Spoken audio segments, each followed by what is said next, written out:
We sometimes see these miniature eggs being sold in supermarkets and even mixed with our favorite food as a garnish or topping. Most of us would probably know that these are not chicken eggs and certainly not reptilians. So what particular bird do they come from? Let's get to know these cutie avians as we visit one of the few uncommon poultry farms thriving in the city.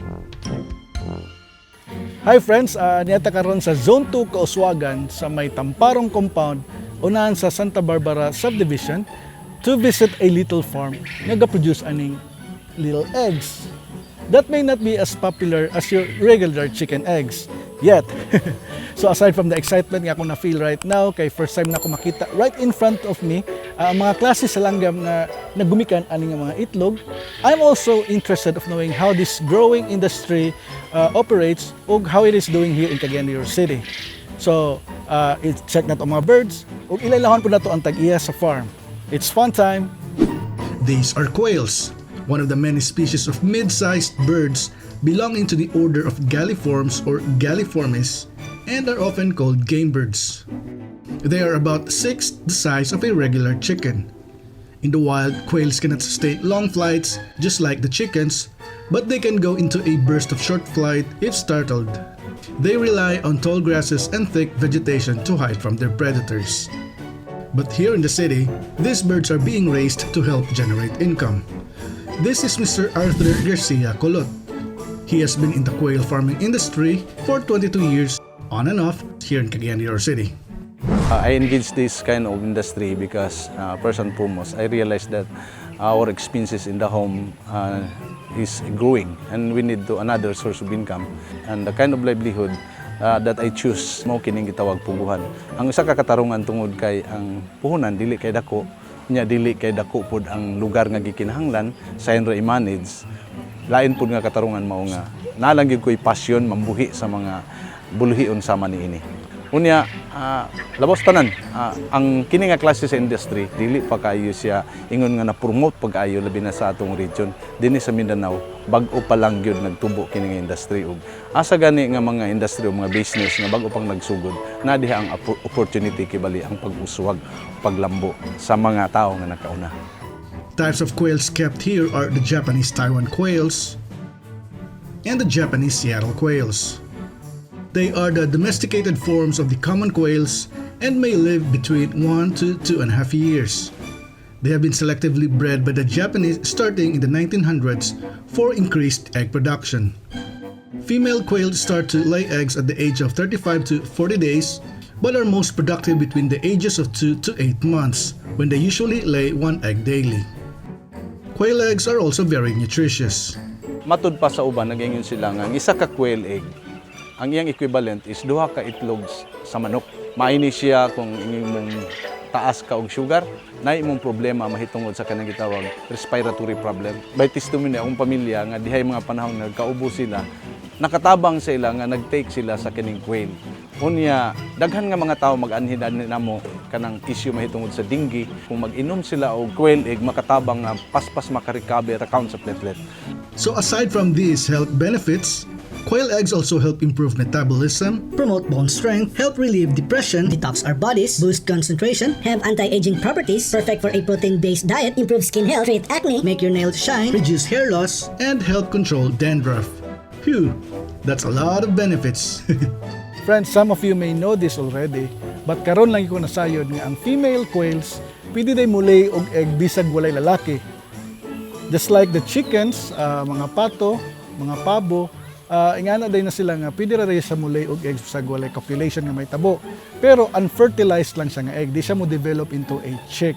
So most table eggs that we buy and consume are unfertilized eggs laid for mass production. Most of the time, male ones are only kept around for breeding and mating purposes. On the 10th month, hens begin to lay sporadically. At this stage, they are now becoming unproductive on egg laying and are now ready to be culled for the next source of income, the quail meat production. Quail meat also has its benefits because of the natural food and water being fed to them and the probiotics taken by these little fowls. Ang iya ang presyo, dili ra siya maglagyo og sa presyo sa chicken, unya ang gikaon sa quail that we could considered as just natural, 100% natural. Nindot siya kay tungod kay gigamitan po nato kanang gitawag probiotic instead of using the synthetic medicine para sa kanila. Compared to chicken meat, it has similar amounts of protein and fat content, but only tastier. It also has 4 times more vitamin C. But most of all, some believe that a quail meat can wake the dead.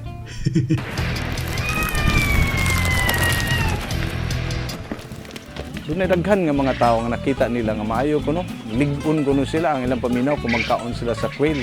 Nya matud pa sa uban nga insect, kuha gani gid sila na tungod kay maka-add-on kuno mahitungod sa kanang bitang kondisyon diha sa pakighilawas. Mo nang daghan nga mga tao nga nag-interest mukaon sa quail meat o mukaon sa quail egg tungod kay makahatag kuno siya more vigorous strength kibali para sa mga lalaki nga kadtong nangamatay na mga banhaw, mga buhi pinaagi sa pagkaon sa quail egg o sa quail meat. Quails are easy to raise.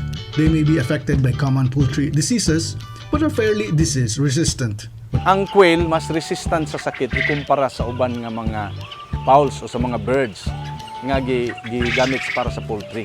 So muna ang advantage diha sa quail. Muna nga mas ang atong production mas safe to siya nato kaunon tungod kay wala ta maggamit og mga antibiotic o katong mga synthetic nga mga tambal nga makadaot kibali ang quail pure natural tungod kay resistant sila sa mga sakit.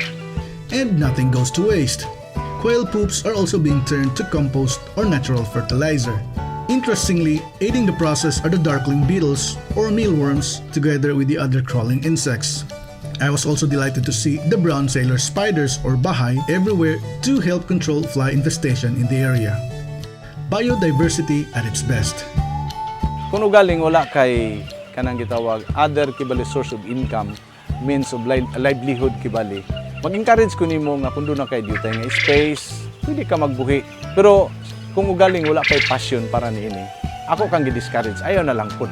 Kung kay doon na kay passion, ang mga bugat nga mga buluhaton mahimong sayon tungod kay nahimo namang joy nimo ang pagbuhat sa inyo. Napoy mga panahon gyud na maka-earn gyud siya og income. Nakatabang sab gyud sa mga panahon nga wala ka og mo ni ang ako ang kanang excitement sa pagpamuhi sa quail nga looking forward siguro mo dako ni nga industry og maka-count ko sa akong galingon na himong part sa pagsugod ani sa pagbuhi dinhi sa atong region sa Region 10, particular dinhi sa atong siyudad sa Cagayan de Oro. Okay, that's it. Adagan big natunan sa mong time dari.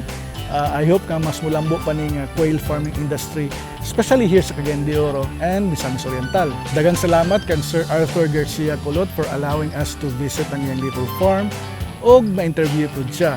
So if you have quail farm inquiries o gusto mo mo-avail sa iyang quail eggs o quail meat, pwede niyo siya i-contact directly. Nasa description box o nasa end credits ang iyang contact numbers. Shout out din sa management sa Ororama Supercenter Carmen for the instant support kay gi-allow nila og shoot a portion sa ilang grocery. By the way, agiaghat nako ang mga viewers to support local programs and local businesses. A local program like the Wilde CDO na homegrown YouTube channel, like Sir Arthur's Quail Products and Ororama Superstores. Ato ni puro. So, thank you for watching and I'll be seeing you in the next story.